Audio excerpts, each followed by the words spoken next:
همونطوری که نگاه میکنید بالا کشتی ژاپن، کشتی ایران، اون رسلر وان نوشته رسلر نیمشه با کن اونو رامی بنویس مثلا یزدانی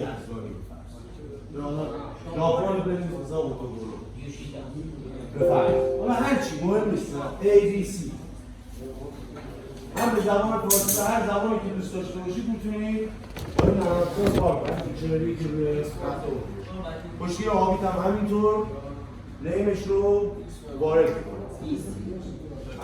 اون بالا وسط ببینید چی نوشته FS 120 یعنی چی؟ فری استایل در 120 کیلو. ما در کشتی داریم بچه‌ها فری استایل یعنی کشتی آزاد گریکو رومن که با GR نشون داده میشه و WW وومن رسلینگ. ما این سه تا استایل رو کلا در کشته. اینجا الان مثلا فری استایل 120 تا این توری که نوشته چیه؟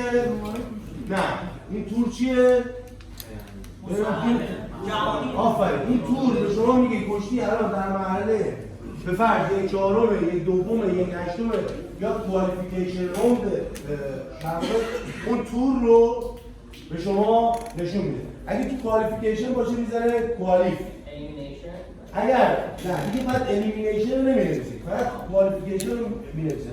الیمینیشن که شروع میشه مثلا میذاره یک 32 بعد بیاد مثلا یک 16 بیاد یک 8 فقط کوالیفیکیشن ها رو چون چیزی نمیتونه براش تعریف کنه میذاره رفشارژ هم میذاره رفشارژ. به فرض اینجا الان ما کشتی تو مرحله یک 8 رامین جان کشتی رو شروع کن با صدای سوت من استارت کن. کشتی شروع میشه ادامه پیدا میکنه میره جلو.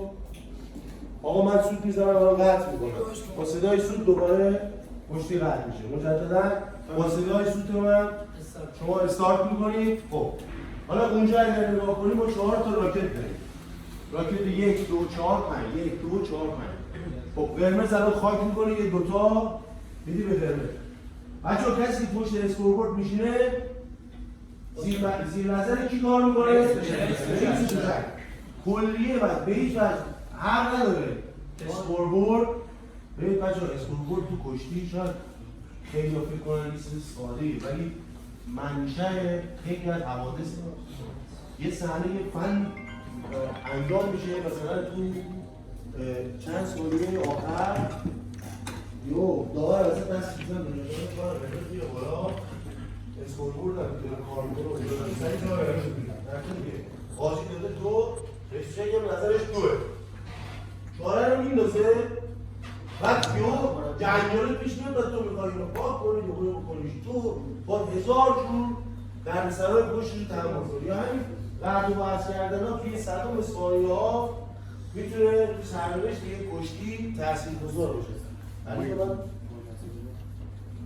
داری آقا علی احمدیه سر کلاس هر سودی می‌ذارید ما پشت سیستم هم میشیم مثلا داریم وقت نگهداری هم میشیم خب حالا من سود میزنم کشتی رو حد کن کشتی خونریزی شده حواسای پزشک میکنم. حالا پزشک هم میاد به بحث اینکه کشتی رو شروع میکنه مداوا ببینیم ما اینجا چیزی به نام بریدینگ رو شو رو که میزنید توی اون نمایشگری که به شما گفتم اونجا شروع میکنید تایمر ببینید اونجا یه پلتفرم دیگه کانکت یعنی اون یه تصویر دیگه تصویر جامعه شما اینجا کل ریز اطلاعات دست شما اینو شو کار میکنه آقا چیز من کار یک نقاب بزرگ فنجی دم باشه نه روی همون میخورم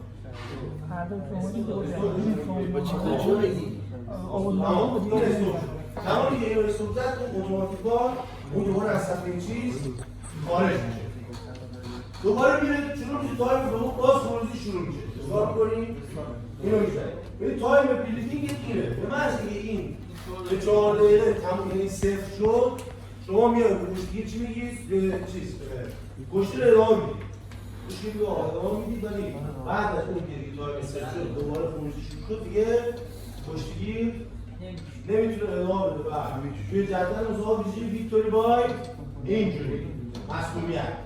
خب از بحث کلیدی هم خارج چی می‌بینیم توی اکتیویتی تایم. این الان در واقع اسکوربورد کشتی آزاده.